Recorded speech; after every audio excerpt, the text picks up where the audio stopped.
আবার দাঁড়ান একদম করতে পারছি।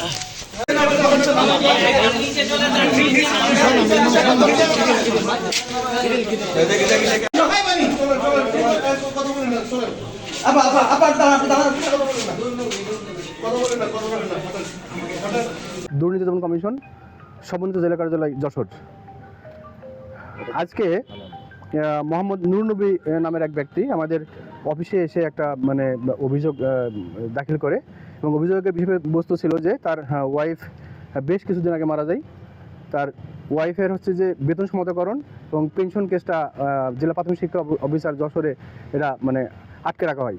একইভাবে তার এক বন্ধু মারা গেছে, তারও এই হচ্ছে যে পেনশন কেসটা হচ্ছে আটকে রাখা হয়।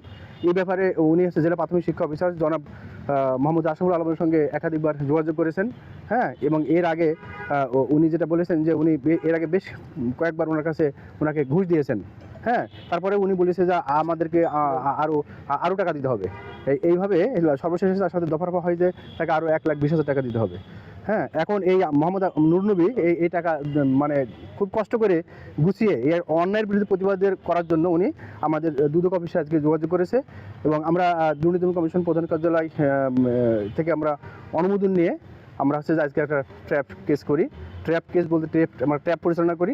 এই ট্র্যাপে আমাদের দুদকের একটা টিম অংশগ্রহণ করে এবং আমরা এই ট্র্যাপটা করার জন্য আমরা তার দপ্তরের বিভিন্ন জায়গাতে ওত পেতেছিলাম।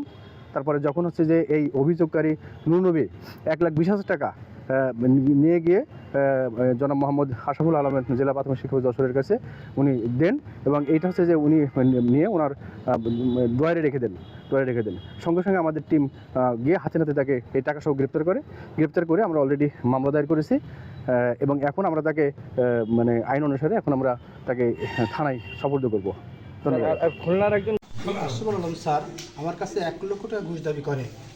তখন আমি নিরুপায় হয়ে যাই, আমি কান্নাকাটা করি। আমি বলি স্যার আমার তো টাকা দেওয়ার সুযোগই নাই, এবং ইভেন আমি বলতে বাধ্য হচ্ছে আমি ওনার পা জড়িয়ে ধরি আমার সে মূল্যতে। তখন আমি বাধ্য হয়েছিলাম টাকা দিব।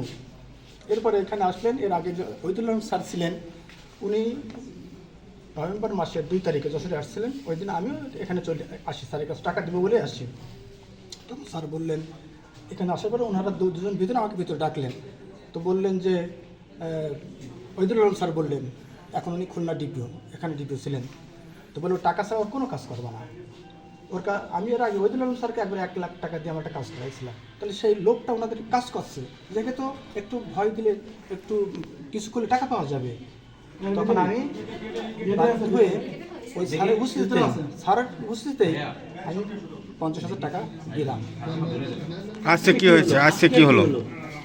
এরপরে ওই যে 50,000 আমার বন্ধুটা ফাইল আছে, আমার বন্ধু মারা গেছে 15 সালে, 19 সালে তার ওই ফাইল প্রসিড করেছে পেনশনে, সেই ফাইলটা আজও প্রসিড হয়নি, পড়ে রয়েছে। আমি স্যারকে রিকোয়েস্ট করলাম যে স্যার আমার ওই ফাইলটা ছেড়ে দেন। বলে ওখানেও 1 লাখ টাকা লাগবে, তা 2 লাখ টাকা। সেই টাকা আমি 30,000 টাকা দিলাম। আমি 80,000 টাকা পেড করে দিয়েছি।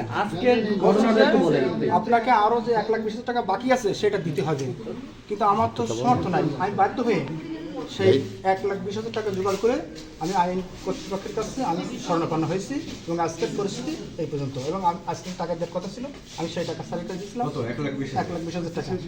সেই 1,20,000 টাকা আমি স্যারকে দিয়েছিলাম, স্যার নিয়েছিল। তারপরে অভিযান হয়েছে।